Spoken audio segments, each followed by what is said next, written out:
जय हिंद मेरे भावी शिक्षक साथियों एंड ऑल कॉम्पिटिटिव एग्जामिनेशन की तैयारी करने वाले मेरे प्यारे दोस्तों, ठीक ना। आज के इस वीडियो में हम लोग देखने वाले हैं बंगाल में कंपनी शासन की स्थापना। बंगाल में कंपनी शासन की स्थापना किस प्रकार से हुई एवं ब्रिटिश साम्राज्य का विस्तार और ब्रिटिश जो था, अंग्रेज सब था, ये सब किस तरह से मतलब कि अपना साम्राज्य को क्या किया, विकसित किया, ठीक ना। तो इसे हम लोग ऑब्जेक्टिव टाइप से देखते चलेंगे। ओके, तो चलिए, आशा करता हूं कि जहां होंगे मस्त होंगे, तंदुरुस्त होंगे। ओके, आइए देखते हैं। देखिए, अंग्रेजों ने 1651 ईस्वी में बंगाल के हुगली के बारे में पता होगा, जिसपे आपका हावड़ा ब्रिज है ना, अपनी कोठी किसके अनुमति से बनाई थी? तो शाह सुजा।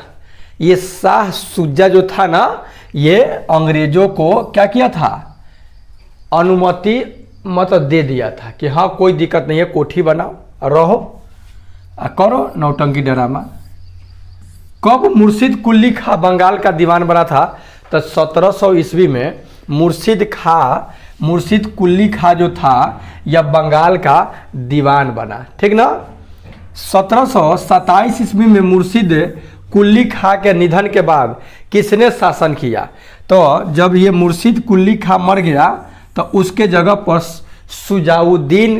सुजाउद्दीन क्या किया कि गद्दी पर बैठा। अली बर्दी खां कब बंगाल का नवाब बना? तो 1740 ईस्वी में अली बर्दी खां क्या बना, बंगाल का नवाब बना। बंगाल, बिहार एवं उड़ीसा सम्मिलित रूप से को मिलाकर बंगाल प्रांत की स्थापना कब की गई थी? तो 1733 ईस्वी में। बंगाल, बिहार और उड़ीसा तीन वो स्टेट को मिलाकर के जो आज का है, ये तीनों को मिलाकर 1733 ईस्वी में क्या किया गया था, आपका बंगाल प्रांत का निर्माण किया गया था। अली बर्दी खां ने किसे कलकत्ता एवं चंद्रनगर में किलेबंदी की इजाज़त नहीं दी? तो जानते हैं अंग्रेजों और फ्रांसीसियों का है कि नहीं, ऐसा कुछ नहीं करो, बस किलाबंदी कैसे करेगा। किलाबंदी कर रहा था कि भाई लड़ाई झगड़ा करने में बेटर रहेगा। किस कारण उड़ीसा का एक बड़ा हिस्सा अंग्रेजों को दे देना पड़ा था? तब मराठों के आक्रमण के कारण। जब मराठा आक्रमण किया था उस समय उड़ीसा का एक बड़ा हिस्सा जो था अंग्रेज को देना पड़ा था। सिराजुद्दौला कब बंगाल का नवाब बना? तो 1756 ईस्वी में ये क्या हुआ, सिराजुद्दौला बंगाल का नवाब बना। ओके, अंग्रेजों के किलेबंदी नहीं हटाने के कारण सिराजुद्दौला ने 15 जून 1756 ईस्वी को किस पर कब्जा कर लिया था? तो फोर्ट विलियम पर। फोर्ट विलियम जो उस सब अपना बनाया था एगो कोठी, किलाबंदी किया था फोर्ट विलियम, तो उस पर सिराजुद्दौला क्या किया, ये जब कहा कि कोठी हटाओ तो नहीं हटाया, तो क्या किया कि उस पर क्या किया, सिराजुद्दौला 15 जून 1756 ईस्वी को उस पर कब्जा कर लिया। अंग्रेजों ने सिराजुद्दौला से हारने के बाद कहाँ शरण ली थी? तो सिराजुद्दौला हरा दिया तो जाके फुल्टा द्वीप पर सब अंग्रेजवा सब जाके था सब। ब्लैक होल घटना कब घटी? 20 जून 1756 ईस्वी को। 20 जून 1756 ईस्वी के 5 दिन बाद जो घटना घटा उसको कहा जाए ब्लैक होल। सिराजुद्दौला ने कलकत्ता का अधिकारी किसे बनाया था?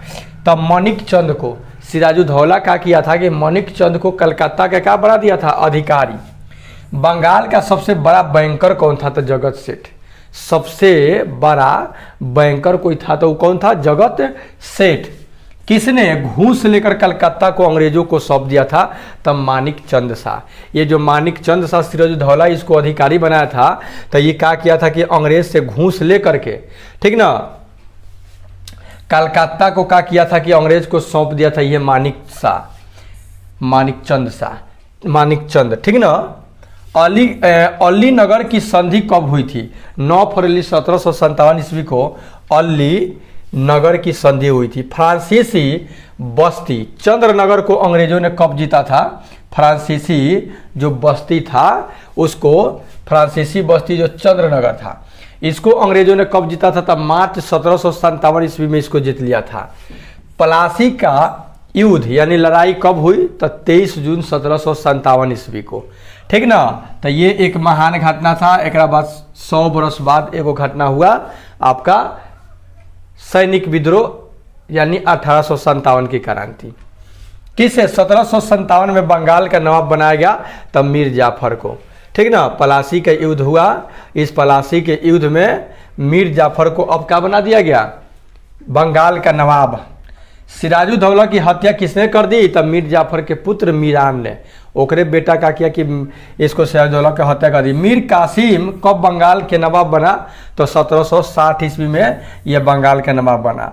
किसने देसी व्यापारियों को निःशुल्क व्यापार करने का अधिकार दे दिया था? तब मीर कासिम।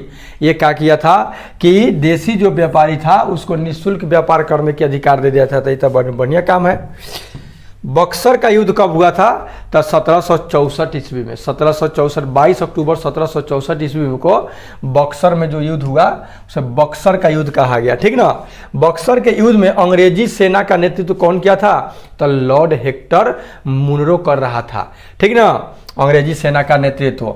मीर जाफर की मृत्यु कब हुई? तो 1765 ईस्वी में मीर जाफर की मृत्यु हो गई।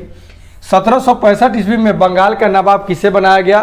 तो नजमुद्दौला। नजमुद्दौला को क्या किया गया कि बंगाल का नवाब बना दिया गया। लगान वसूलने के लिए कंपनी ने किसे नियुक्त किया था? तो मोहम्मद रजा खां को। किसको? मोहम्मद रजा खां को क्या किया था कि लगान वसूलने के लिए इसको नियुक्त किया था कि तू खाली लगान वसूलना। किसने 1765 ईस्वी में बंगाल में द्वैत शासन की स्थापना की?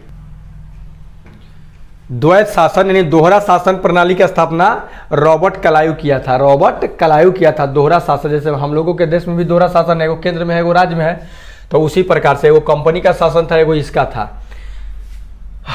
ईस्ट इंडिया कंपनी की बुराइयों को दूर करने के लिए रेगुलेटिंग एक्ट कब पास किया गया? ईस्ट इंडिया की कंपनी के जो बुराई था उसको खत्म करने के लिए एक एक्ट लाया गया जिसका नाम था रेगुलेटिंग एक्ट। ये 1773 ईस्वी में आया।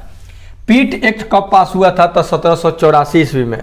कलकत्ता नगर की स्थापना किस वर्ष हुई थी? तो 1698 ईस्वी में कलकत्ता नगर की स्थापना हुई थी। भारत में अंग्रेजों की लूट किस महत्वपूर्ण घटना के बाद शुरू हो गई थी? तब पलासी के युद्ध के बाद से क्या हुआ कि ये समझ लीजिए कि लूट मचा करके रख दिया। बात समझे? डेनिश व्यापार का मुख्यालय था श्रीरामपुर।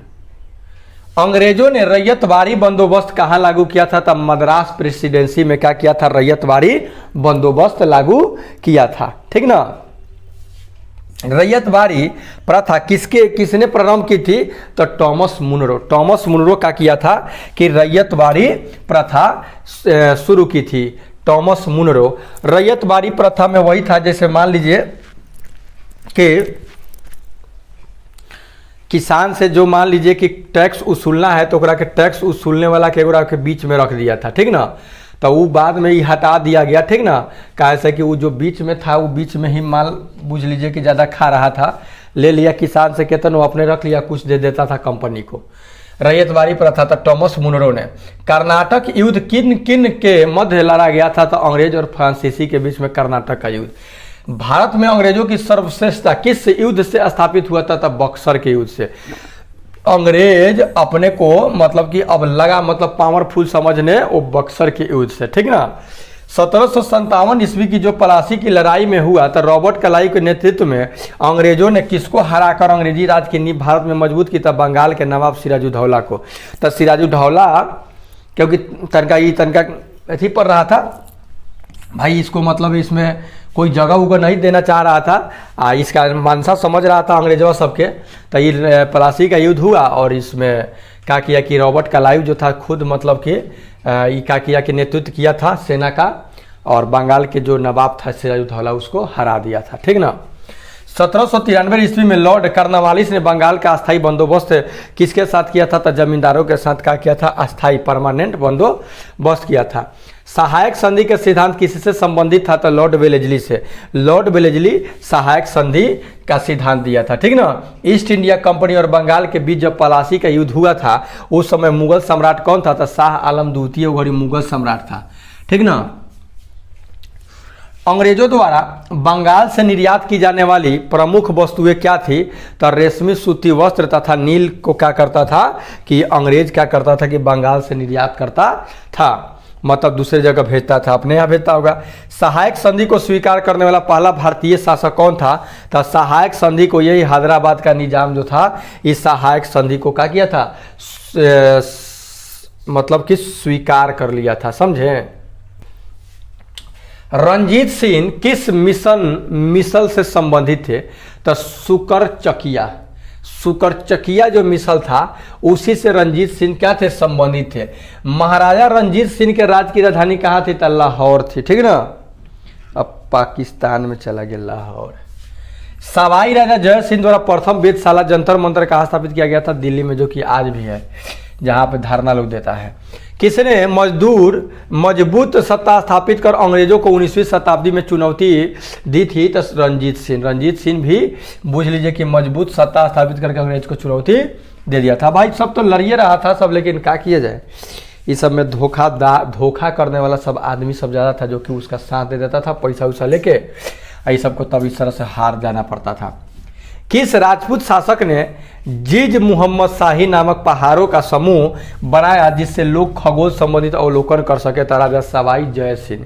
राजा सवाई जय सिंह जो था, ये क्या किया था कि पहाड़ों का समूह बनाया था, जरा से लोग ऊपर चढ़ करके अब खगोल संबंधी जो भी ग्रह उरों को देखना है, ग्रह नक्षत्र को देख सकता था राजा जवाई सिंह, ठीक है ना। सवाई सिंह, जवाई सिंह नहीं। मराठा राज का दूसरा प्रवर्तक किसे कहा जाता था? बालाजी विश्वनाथ को। बालाजी विश्वनाथ को बूझ लीजिए कि मराठा राज का दूसरा सबसे मतलब प्रवर्तक कहा जाता है, आगे बढ़ाने वाला। दिल्ली टीपू सुल्तान की राजधानी कहाँ थी? तो श्रीरंगम, यानी श्रीरंगपट्टनम। कहाँ था? श्रीरंगपट्टनम में था। किसने भारत में अंग्रेजों का सर्वाधिक विरोध किया था? तब मराठों ने। मराठा क्या किया था? सबसे ज्यादा विरोध किया था, समझे। रोक दे बड़ा। तब भारत में अंग्रेजों का सर्वाधिक विरोध करने वाला कोई व्यक्ति था, जानते हैं? मराठा था। कौन था? मराठा सबसे ज्यादा अंग्रेज का विरोध किया था। किसने अंग्रेजों से लड़ते हुए वीर गति को प्राप्त हुआ था? तो टीपू सुल्तान। टीपू सुल्तान, ये समझ लीजिए कि कट्टर दुश्मन अंग्रेज का था टीपू सुल्तान। बात समझे, बहुत एड़ी चोटी का दम लगा दिया था उसको भगाने के लिए, कई चीजों पर प्रतिबंध भी लगा दिया था। ब्रिटिश के साथ बेसिन की संधि पेशवाओं में से किसने की थी? तब बाजीराव द्वितीय ने। फ्रेंच ईस्ट इंडिया कंपनी का जनक कौन था? तो कोलबर्ट। कोलबर्ट जो था फ्रेंच ईस्ट इंडिया कंपनी का क्या था? यह जनक था। वास्को डी गामा ने द्वितीय बार भारत की यात्रा पर कब आया था? तब 1502 में। पहला 1498 में, 1502 में। अंग्रेजों ने डचों को भारत में आखिरी अधिकार क्षेत्र से कब बेदखल कर दिया? तो 1759 ईस्वी में बेदखल कर दिया, भगा दिया इसको। भारत से व्यापार करने के उद्देश्य से अंग्रेजों ने ईस्ट इंडिया कंपनी की स्थापना 1599 ईस्वी में किया था, ठीक ना। अंग्रेजों ने किसे परास्त कर 1612 ईस्वी में भारत में सूरत पर अपना क्या किया था? अधिकार स्थापित कर लिया था, तब पुर्तगाली सब, ठीक ना। भारत में फ्रांसीसी गतिविधियों का प्रमुख केंद्र था, क्या था? पांडिचेरी था। पांडिचेरी जो था वो फ्रांसीसी गतिविधियों का क्या था? प्रमुख केंद्र था। अंग्रेजों ने आत्मरक्षा के विचार से 1700 ईस्वी में विलियम फोर्ट की स्थापना कहाँ की थी? तो कलकत्ता में किया था विलियम फोर्ट का, ठीक ना। ये अंग्रेजों सब अपना रक्षा करने के लिए। बंगाल का नवाब सिराजुद्दौला किसका उत्तराधिकारी था? तो अली बर्दी खां का। अली बर्दी खां के बाद सिराजुद्दौला क्या किया था? गद्दी पर बैठा था। पटना हत्याकांड के समय बंगाल का नवाब कौन था? मीर कासिम था। जो पटना हत्याकांड हुआ था उसमें मीर कासिम था बंगाल का नवाब। ईस्ट इंडिया कंपनी का शासन भारत में समाप्त किया गया 1858 ईस्वी में। ईस्ट इंडिया कंपनी का जो शासन था 1858 में, 1857 में जो आपका सैनिक विद्रोह हुआ, उसके बाद 58 में यह क्या किया? ईस्ट इंडिया कंपनी समाप्त कर दिया गया। और उसके बाद वहाँ अपना इंग्लैंड से ही अपना सब शासन प्रणाली का मतलब देख रेख करने लगा। बंगाल प्रेसिडेंसी का अध्यक्ष निर्वाचित होता था कंपनी के निर्देशकों द्वारा। कंपनी के जो डायरेक्टर था वो क्या करता था कि अध्यक्ष का चुनाव करता था बंगाल प्रेसिडेंसी का। भारत में अंग्रेजी राज की प्रारंभिक अवस्था में अंग्रेजों को पराजित करने वाला राज कौन था? तो हैदर अली था, ठीक ना। वाला राजा था, राज नहीं, राजा जो था हैदर अली था जो अंग्रेजों को पराजित करने वाला था, ठीक ना। भारत के पश्चिमी तट पर किस स्थान पर अंग्रेजी फैक्ट्री थी? तक कन्नूर में थी, ठीक ना। एगो कोची एगो कन्नूर। पलासी के युद्ध में सिराजुद्दौला को का किसने साथ दिया था? तो मोहनलाल और मीर मदान। मोहनलाल और मीर मदान क्या किया था? सिराजुद्दौला को पलासी के युद्ध में मदद किया था, लेकिन फिर भी हार गया। काल कोठरी की घटना घटित कहाँ हुई थी? तो कलकत्ता में हुई थी। क्लाइव बंगाल का पुनः गवर्नर बनकर आया था 1765 ईस्वी में। प्रथम बर्मा युद्ध के समय भारत का गवर्नर जनरल कौन था? बर्मा जो युद्ध हुआ था प्रथम, लॉर्ड एमहर्स्ट था। अंग्रेजों और तिब्बतियों के बीच संधि किसके काल में हुई थी? तो लॉर्ड कर्जन के काल में हुई थी। अंग्रेज और तिब्बत के बीच में संधि, संधि माने समझौता। द्वितीय बर्मा युद्ध के समय भारत का गवर्नर जनरल लॉर्ड डलहौजी था, जो हड़प नीति लगाया था, ठीक है ना। 2 अक्टूबर 1838 ईस्वी को अफगानिस्तान के विरोध युद्ध की घोषणा किसने की थी? 2 अक्टूबर 1838 ईस्वी में अफगानिस्तान के विरुद्ध में युद्ध की घोषणा करने वाला था लॉर्ड ऑकलैंड। किस एक्ट द्वारा विजय की योजनाएं तथा साम्राज्य विस्तार की नीति का त्यागने की घोषणा की गई थी? तो पिट्स इंडियन एक्ट के द्वारा क्या किया था कि घोषणा किया गया था, पिट्स इंडियन एक्ट के द्वारा। किस राज्य का विलय डलहौजी ने कुशासन के आरोप में किया था? तो अवध का। अवध का जो समझ लीजिए कि डलहौजी कुशासन मतलब शासन के तहत नहीं, गलत तरीका से। डलहौजी द्वारा दिए गए किस राज्य के विलय को डायरेक्टरों ने निरस्त कर दिया था? तो करौली को। दार्जिलिंग को किसने भारत में सम्मिलित किया था? तो लॉर्ड डलहौजी दार्जिलिंग को क्या किया था? भारत में सम्मिलित किया था। सिंध प्रदेश को जीतकर अंग्रेजी राज में किसने मिलाया था? तो नेपियर। देशी राज्यों को अंग्रेजी राज में न मिलाने का वचन किसने दिया था? तो महारानी विक्टोरिया।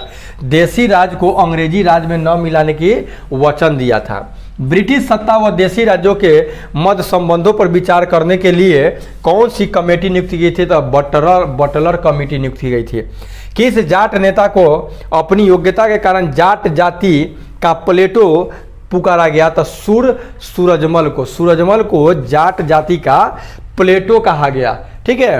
तो देखिए इससे रिलेटेड जो है बाकी की जो बात है वो नेक्स्ट वीडियो में लेके आएंगे, बंगाल में कंपनी शासन की स्थापना वाला, ठीक है ना, एवं ब्रिटिश साम्राज्य का विस्तार। 2 पार्ट में इसको कर दे रहे हैं, ठीक है। मिलते हैं नेक्स्ट वीडियो, तब तक टेक केयर, गुड बाय।